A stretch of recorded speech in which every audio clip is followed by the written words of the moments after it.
What is up, everybody? Welcome back to the Pack a Day podcast. I'm your host, Andy Herman. You can follow me on Twitter at Andy Herman NFL. Follow the podcast at Pack a Day Podcast. Really appreciate you joining me today. If you have not already, please make sure to hit that subscribe button. Let's get the Pack a Day podcast here on YouTube up to 10,000 subscribers. That would be amazing. So please make sure to do that. But enough of that. We've got a ton to get into. Eventually, I want to get to some of the 53-man roster magic that Brian Gutekunst is going to have to work in the coming week. But there was definitely some news and notes that we need to discuss from Monday. So let's jump into that right away. I think the biggest thing, and we discussed ad nauseum yesterday about how exciting and amazing it was that David Bakhtiari returned to practice and was off of the PUP list and everything like that. But one of the things that I really wanted to see was, how did day 2 go? Because it's one thing to come back and practice day 1, but if the body doesn't respond well, then that becomes almost a bigger story than him returning on day 1, right? So the fact that Bakhtiari was able to practice 2 consecutive days back to back and not have any issues and go through a full second day of practice, that to me was almost more noteworthy and more encouraging than anything that we found out on Sunday about him returning to practice for the first time. So you always have to take that first step, and it was awesome hearing about the first step that he was coming back on Sunday. But the fact that he came back on Monday, had no issues, and returned to practice for a second consecutive day, that to me was extremely noteworthy. And here's the thing, right? It easily could have been a situation where they were going to give him a day of practice and then give him a day of rest and then practice and then rest and ease him back in, right? They didn't do that. They brought him back day 2. He felt good and everything is proceeding along. And that's exactly what we were hoping for. And hopefully that continues from here on out. But I thought it was very noteworthy that he was able to return to practice on day 2 with no issue. Another player who did return to practice was Tariq Carpenter. So great to see him back as well. With the safety depth the way that it is, every safety helps at the moment. And Tariq Carpenter needs every rep and every preseason snap that he can get. So hopefully this means that he has a chance to play on Thursday's game so he can get some more tape out there because that would be very integral to Tariq Carpenter's success. The 7th round picks right now, Jonathan Ford, Tariq Carpenter, and the whole group, right? Samori Toure, that group isn't necessarily, Rasheed Walker isn't necessarily looking great for the 53-man roster right now. It doesn't necessarily mean much, and I have a feeling maybe 1 or 2 of those guys could potentially sneak on, but that's going to be something to keep an eye on. But great to see Carpenter back at practice. The did not practice list included Mercedes Lewis, who had a veteran rest day, and then Dallin Levitt, Darnell Savage, Vernon Scott, Akil Byers, Mason Crosby, and Kylan Hill. So again, that list is contracting every day, just little by little, and Lewis should be back after his veteran rest day. So hopefully it gets even smaller tomorrow. Elton Jenkins and Robert Tonyan still not ready to do team drills yet, and Matt LaFleur mentioned that in his pre-practice press conference, easy for me to say. So those two did not practice with team once again. Hopefully that's something that they can get into sooner rather than later. Jerron Reed did have an injury scare at practice. He went out holding his hand, got it taped up, and went right back in. So great news there that it wasn't anything significant. Tyler Davis continued his tough ways a little bit, had another false start at practice, and it's been some of those just mental issues, false starts, holding penalties, drops, fumbles. Like, those are the sort of things that can happen. You can have the talent and the potential, but if you're making mistakes like that over and over, it's going to be a problem. It's been a problem. Matt LaFleur did make mention in his pre-practice press conference, say that 10 times fast, that they still have a lot of faith in Tyler Davis and that they're not going to let a couple of mistakes here and there take away from all the things that he's done, and mentioned again that he is very integral to special teams, which we know is going to be very important when trying to make this 53-man roster. So I go back and forth. This is a player that has a ton of upside, who is integral to their special teams and is on the majority of their special teams units, and has had a awful camp in preseason. So I still think there's a lot of potential there. I go back and forth as to whether or not I think he's going to make the 53, but he's got to stop with the false starts and the holdings and the penalties and all of it and the drops, and he's got to play better because the talent's there, but it hasn't been there so far. And as Aaron Rodgers mentioned, production is what matters right now, and potential matters, but you got to get the best guys out there. And right now, Tyler Davis is struggling to be one of those best guys. One of the best guys at practice on Monday, I was not there once again, I will be at Tuesday's practice, but was Christian Watson, who had a couple catches in Sunday's practice, and Matt LaFleur mentioned how good he looked in those situations. Aaron Rodgers commented on Watson as well, but he went up and made apparently a huge catch over Rico Gafford to get his team, the number 2 offense, into field goal range to kick the game-winning field goal at the end of practice. So he continues to make plays in his limited time back, and that is very exciting. And Rodgers mentioned the size and the speed that he brings to the table. Matt LaFleur mentioned it. So I think this is a player that's going to be able to bring something sooner rather than later, but the fact that he's catching on so quickly and making some plays immediately, Aaron Rodgers called out a play where he gave Watson something in the huddle that Watson had never done before, and Watson was immediately able to do it for the first time without having to, sort of run through it before. So that's a great sign for Watson. And Rodgers also mentioned that Romeo Doubs, he's holding to a higher expectation than your normal rookie because of the impact he's made in training camp and preseason already. So high expectations for those rookie receivers, but they continue to be met, and hopefully that continues moving forward. Packers had a couple workouts that they had. All kickers: Cameron Dicker, Chandler Stanton, Matt Amendola, and Parker White. I don't think this has anything to do with Ramiz Ahmed. He's been fantastic so far. I think this is just more adding kickers to their emergency kicker list should something happen over the course of the season. So no room for, concern or worry with Mason Crosby, anything like that. And like I said, Ramiz Ahmed has been great since coming in. So I think this is just to set up their emergency list should something happen in season. Dominique Dafney was released officially with an injury settlement, so he will not be back with Green Bay, and he is now free to sign with any other team. Rasul Douglas said that the plan for the defensive starters as of right now is to play on Thursday. Matt LaFleur stayed coy about it in the press conference prior to practice, but Rasul Douglas says as far as he knows, the plan is to play the defensive starters on Thursday. We'll see if that means offense as well. We'll see if Aaron Rodgers plays. Those are all things that we'll keep an eye on. I probably wouldn't personally, but we'll see what they ultimately do on Thursday. And as mentioned, Rasul Douglas thinks they will be playing. And then last but not least, Mark Murphy had an interview, and he mentioned a couple different things. He said next year that because the joint practices with the Saints and the Jets and all those other ones have gone so well, that with the Packers having 2 preseason home games next year, that they actually are thinking of maybe bringing in 2 teams for joint practices. So that'll be something to keep an eye on. He also mentioned that they are planning on having the soccer game back at Lambeau. I don't know if that means next year immediately or if that'll be like a couple years down the line, but they do plan on having the soccer games back at Lambeau. Awesome news there. And he also mentioned that he would love to have Bruce Springsteen at Lambeau before he retires. So maybe a big guest at Lambeau Field within the next handful of seasons before Mark Murphy retires. All right, that does it for news and notes. Let's get into my main topic for today, because this is 53-man roster season. I'll probably do another one here before the 53-man roster gets cut down. Everybody and their mother will have a 53-man roster prediction, but I think not everyone, but most people sort of go about this a little bit the wrong way. Before we get into that, let's look at what 53-man roster rules exist and what sort of different terms Brian Gutekunst needs to negotiate as he sets that initial 53-man roster. The first thing that he needs to navigate is injured reserve. So everyone knows at this point that you can bring players back from injured reserve, but I think what gets forgotten by some is the fact that you have to be on the initial 53-man roster if you're able to be brought back from injured reserve, meaning all the players that were already put on IR cannot be brought back from injured reserve. And it also means, like, let's take Dallin Leavitt, for example, right? If the Packers, and he's going to apparently be out for a while yet, if the Packers want to be able to bring him back off of IR at some point, they would have to keep him on the initial 53-man roster. And then the next day, they can put him on injured reserve and then pick a player back up or sign a different player, et cetera, et cetera. But they would have to take one of their roster spots up on the 53 to be able to put him on IR. They can't do it ahead of time. It would have to be after that initial 53-man roster. So anyone that they plan on putting on injured reserve has to be on that initial 53. So this isn't just your best 53 that you're making for week 1 or anything like that. There's a lot of logistics that goes into this.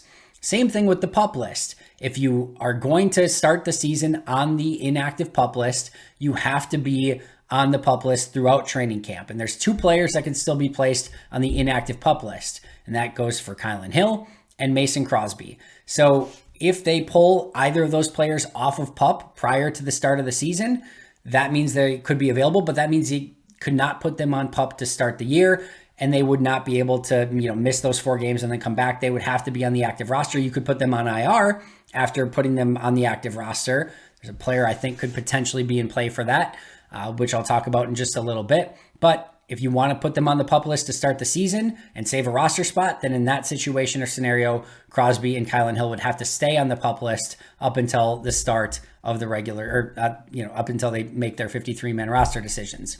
Waivers. This is another thing. So unless you're a vested veteran, all players would be subjected to waivers, which means that if you have your roster right now and you cut down, it's not like you can set your 53-man roster and your IR guys and your practice squad and just set those guys, and then everyone else, maybe last 11, you can just subject to waivers. No, you set your 53, you put your guys on, you keep your guys on the PUP list if you want, but once that 53 set, everyone else is subjected to waivers that's not a vested veteran. So if you want to be able to keep those guys and make them that they're not able to be claimed, you better keep them on the initial 53-man roster, because otherwise you are subjecting them to every other team in the league that could claim them, etc. So that's another thing that he has to navigate. Veterans and vested veterans, this is another thing that he has to navigate. So for example, Sammy Watkins, as of right now, has a partial guarantee in his contract. He does not have a fully guaranteed contract.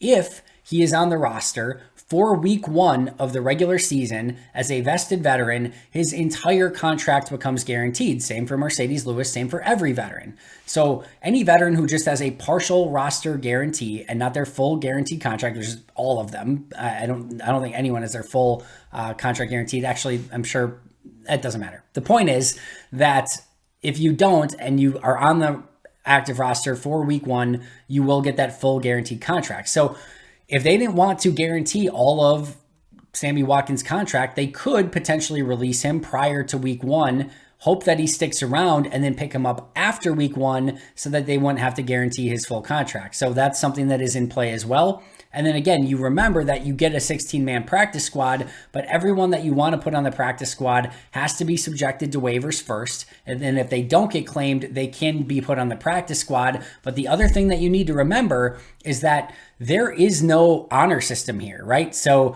for example, if the Packers were to release Patrick Taylor and he does not get claimed, and they're immediately like, all right, great, he didn't get claimed, let's put him back in the practice squad, they don't have rights. So if Patrick Taylor is like, hey, I could go back to Green Bay's practice squad, but I'm looking at another team that has 0 running back depth, and I really think that I could not only have an opportunity to make the team eventually, but maybe actually get carries, unlike in Green Bay where I'm behind, probably Aaron Jones, AJ Dillon, and eventually Kylan Hill, and maybe even Tyler Goodson. Like, I'm not going to stick around. I'm going to go to some other team's practice squad. So that's another thing that he has to consider is, even if he has a good feeling that a player is going to make it through waivers, you want to start building that relationship and have a feel if they're actually going to sign with your practice squad, or if they, maybe think that they would go to a different roster. And of course, every agent is going to make a hint of like, hey, my guy's going to get claimed, or my guy might not stick around on your practice squad. You better keep him on the 53-man roster, because otherwise you could lose him.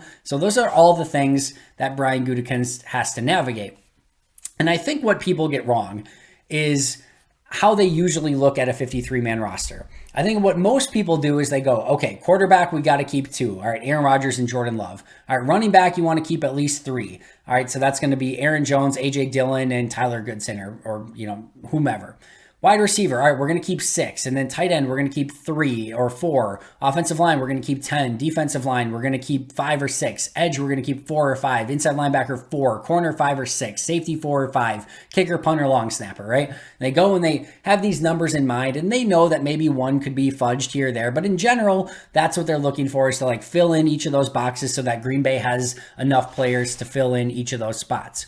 And a while back, that was a pretty good way to do things, because you had a 53-man roster and that's all you had to go off of. If you wanted to pick somebody up off the practice squad, you had to cut somebody from your roster and then add the new person and then have the other person go through waivers, which is not what you wanted to do, because now that other player is subjected to waivers and you don't want to lose that player. So it just became like you're basically putting together your best 53-man roster.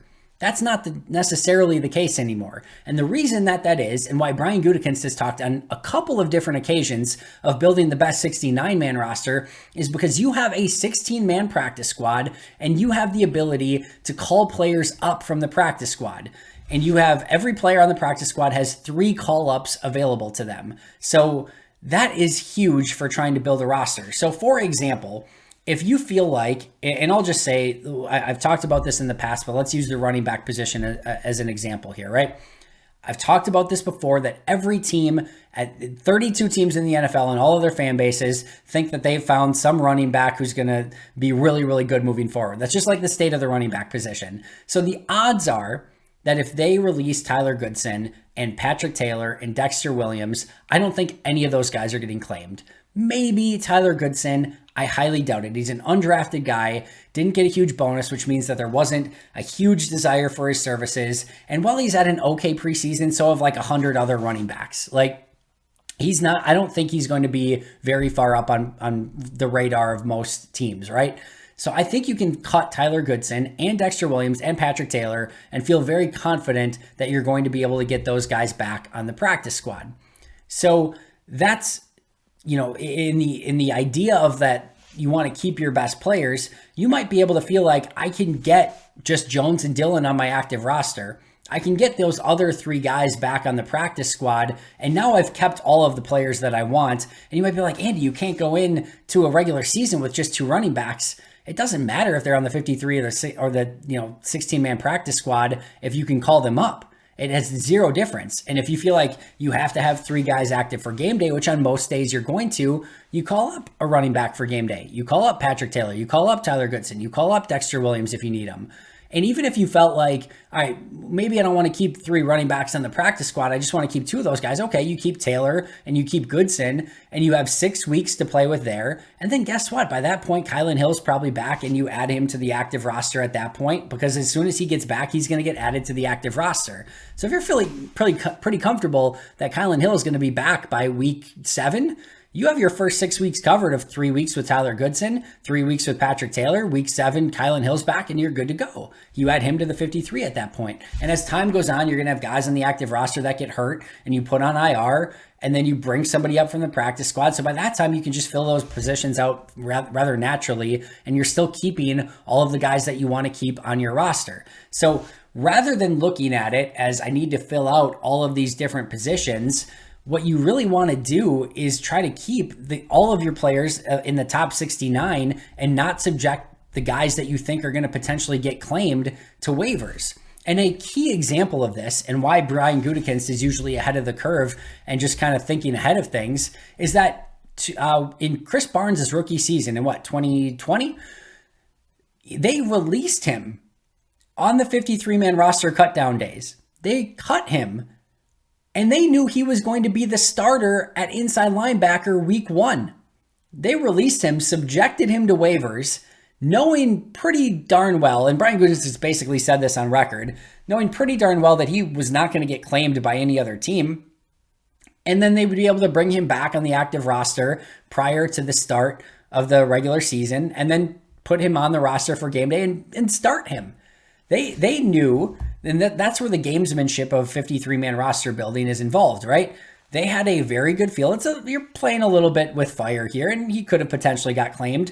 But the reason they felt pretty confident about it is because he was an undrafted free agent. Once again, as we just talked about, Tyler Goodson, little to no bonus money, which means other teams probably weren't super interested in his services when he signed. That year, there was no preseason, so nobody had any tape on him. And I can remember there wasn't a ton of buzz, even from the media members that were at practice, about Chris Barnes. So how would any other, and there was no open training camp, so scouts and agents from other teams weren't able to go and watch Green Bay's practice. There's no preseason tape. So what are the odds that somebody's going to claim Chris Barnes? And it's not that different for somebody that's on the back end of the roster, like a Tyler Goodson. I don't think anyone's going to go and look at his preseason tape and be like, okay, we got to claim this guy. He's good. I really like Tyler Goodson, but I just think, again, every team has that running back, right? So in that thought process, you could feel like, all right, running back is a position where maybe I could release those guys, get them back in the practice squad, and sign a different player somewhere else. And again, the Chris Barnes example is a perfect example of that.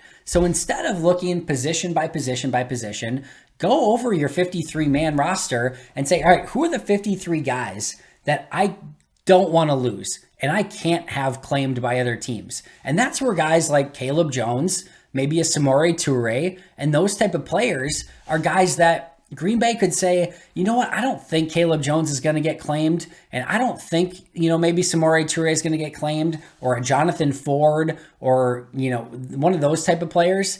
But like Toure and Ford were 7th round picks, and Caleb Jones is this really interesting player, and there's a couple of really good games of tape out there, and he's a massive human being that can move people. Like, I don't want to lose those guys, and therefore I want to keep them on my 53 so they don't get claimed.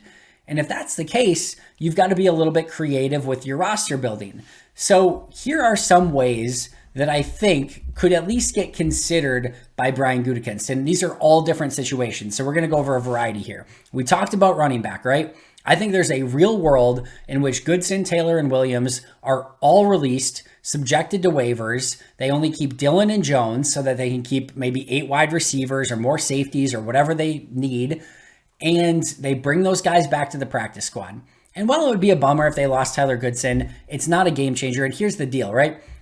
In a few weeks, into the season, this is going to be Jones, Dillon, and Kylan Hill's running back group. And even even if you keep Tyler Goodson right now, once Kylan Hill comes back, you probably are releasing Tyler Goodson. It just is what it is, because I don't think they're keeping 4 running backs in that scenario. And to be clear, I don't even know that Tyler Goodson has made the team. I think even if they keep 3 running backs, I think there's a good chance that Patrick Taylor could still make this, because they want special teams and they want pass protection. And right now, Patrick Taylor is ahead of Tyler Goodson in those 2 key areas. So instead, I think there's a good chance that they could release all of them, bring all of them back to the practice squad, and be plenty good with 5 running backs on your 69-man roster, knowing you can call those guys up when you need them. Wide receiver, this is where I could see them potentially keeping 8 players, because I don't know that they want to lose Winfrey, because Rodgers has gone on record twice, and I don't know if you want another Kumaro situation. Amari Rodgers, I don't think is going anywhere. Toure's the one here, right? Like, Toure's the one where if you want to make sure that he's not subjected to waivers and that somebody else could claim him after having some massive plays in practice, a good first preseason game, that could be a player. And especially if he balls out in game 3 of the preseason, that could be a player where you keep 8 wide receivers and you figure out the rest of the roster by calling up some guys from the practice squad. You keep your best guys, and even if you're a little bit oversaturated at wide receiver, you keep your best guys and you don't subject them to waivers and give other teams an option there. The other option at wide receiver, as we sort of talked about before, could be with Sammy Watkins. They could, if they felt like he would be loyal and come back, they could release him and not have him play week 1 and then bring him back week 2 so he doesn't have a fully guaranteed deal. I don't think they'll do that. But one other thing they could do is just release him on final cutdown day so that you don't have to subject some of your players that are eligible for waivers to waivers.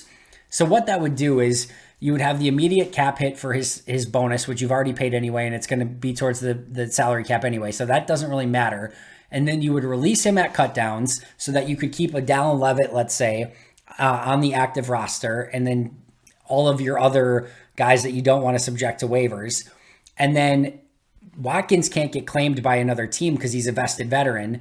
Then the next day, you put Dallin Leavitt on IR so that you can eventually pull him back if you want. And then once he's on IR, you sign Sammy Watkins to the same deal that he was on, sans the bonus money, which he already got paid. And now he's on the roster, and that money will all come guaranteed week 1 once he's on the roster. So if you feel confident in Sammy Watkins that he's not going to flirt with another team for that one day while you released him, now you can get him back on the roster a day after 53-man roster cutdown. So if all of a sudden you hear Sammy Watkins was released, just know that it very well could be that they're just basically using him for a day as a vested veteran to release him and not subject him to waivers, signing him back the next day, and then keeping a guy on the roster who would have been subjected to waivers that they didn't potentially want to lose. So another option there. Tight end, Mercedes Lewis, they theoretically could do the same thing that I just talked about with Sammy Watkins. They could do that with Mercedes Lewis. Then Tyler Davis is a situation where they have to decide, do they want to keep him on the roster or do they want to subject him to waivers? And I know you might be thinking, Andy, there's no way anyone's claiming this guy. tight ends with his size and speed, hands, special teams ability are not easy to find. And it wouldn't shock me if a team like, the Texans or someone like that that's not expected to be good this season doesn't just take a flyer and says, hey, we'll take a chance on this guy. We're not going to be competitive this year anyway. We can live through those mistakes a little bit more than Green Bay can. There's a good chance Green Bay keeps Tyler Davis on the roster to not subject him to waivers. Could go either way, like I said earlier, but that's another interesting one. Offensive line, Caleb Jones we talked about. Do they want to keep him? There could be a couple other guys that you'd want to have conversations on, but the other key one here that they'll have to make a decision on is David Bakhtiari.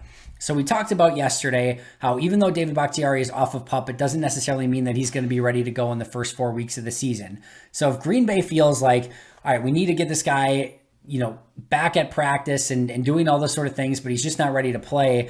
One thing they could do now that he's off of PUP is keep him on the initial 53, put him on IR, knowing that maybe he's going to be more ready for week 5, week 6, and then at that point, pull him off of IR and bring him back and get him ready to play at that time. So I don't think that's going to happen. If he would have a setback, certainly that could happen. But it's another option and possibility if Green Bay wanted to open a roster spot if they thought Bakhtiari wasn't going to be ready to play in his first 4 weeks.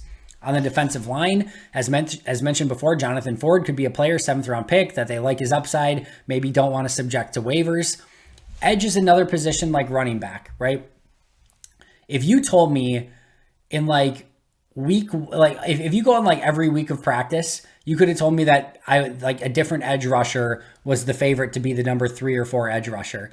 Jonathan Garvin, Tipa Nalii, Ladarius Hamilton, and Kobe Jones have all had varying degrees of success and have all had times where they looked like they were going to be the guy that was maybe the number 3 or number 4 edge rusher. All of them have gotten time with the ones at some point. You could make a case for all of them and you could make a case for none of them. If you're none of these guys are any good and they need to go in another direction, I'd be like, yeah, okay. If you said all 4 are capable of making a roster, I'd be like, oh, okay. That's how close these 4 are. And if all 4 are that close and it's extremely hard to differentiate, cut all 4 of them because you're going to get at least 2 of them back on the practice squad. And that's probably all you need. And I don't know that it makes a difference. I don't know that the difference between Jonathan Garvin, Tipa Nalii, Ladarius Hamilton, and Kobe Jones is of any difference whatsoever. Pick a name out of a hat. And here's the thing. You could get probably 3, maybe even 4 guys of those 4 back on the 16-man practice squad. I don't think that's out of the realm of possibility.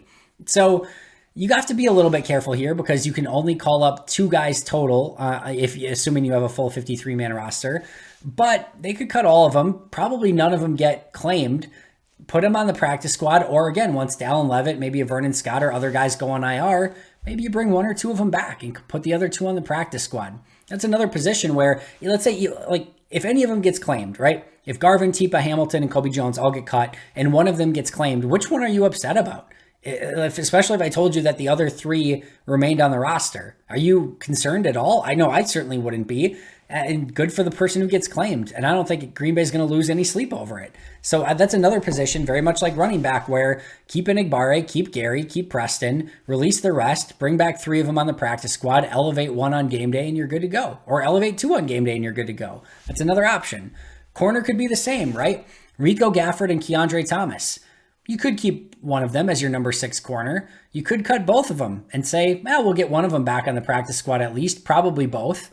I don't think either of those guys are getting claimed. And you could just keep 5 corners and then bring one of those guys up from the practice squad for game day as you need it, as you deem fit. That's another possibility. Safety would be another one, right? Innis Gaines, Micah Abernathy, those could be 2 players that you're like, we'll keep Sean Davis, we'll keep Amos, we'll keep Savage, we'll cut Abernathy and Innis Gaines, we'll keep Dallin Leavitt and Vernon Scott on the roster to begin with. We'll put those 2 on IR, allowing us to add 2 more. We're going to keep Gaines and Abernathy on the practice squad. We'll pull one of them up each week to be on the active roster, and we'll be good to go from there.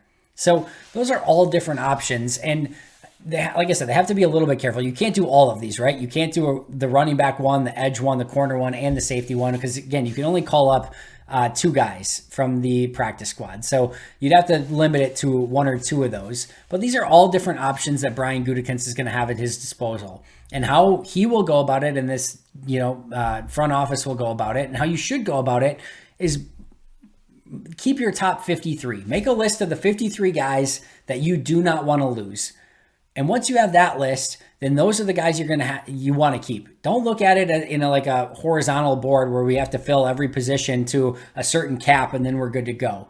Keep your best 53. And if it ends up that you only have 2 running backs and it ends up that you only have 3 edge rushers, that's okay, because you can stack the practice squad with the remaining edge rushers and the remaining running backs, and you can call up that 3rd running back and you can call up that 4th edge rusher on game days and still be more than good to go as you fill out your roster to make sure that you have the right 45-man players on game day, because that's how many you can activate.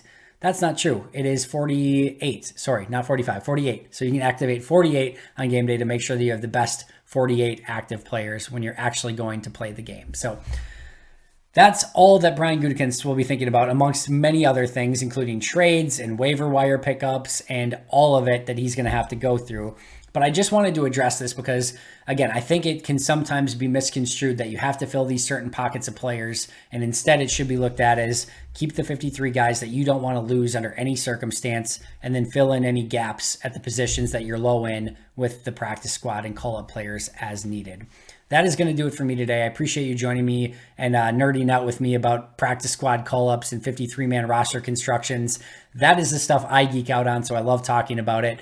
I will be right back here tomorrow with a all-new topic that probably will be as nerdy, but maybe not. But until next time, and as always, go Pack Go.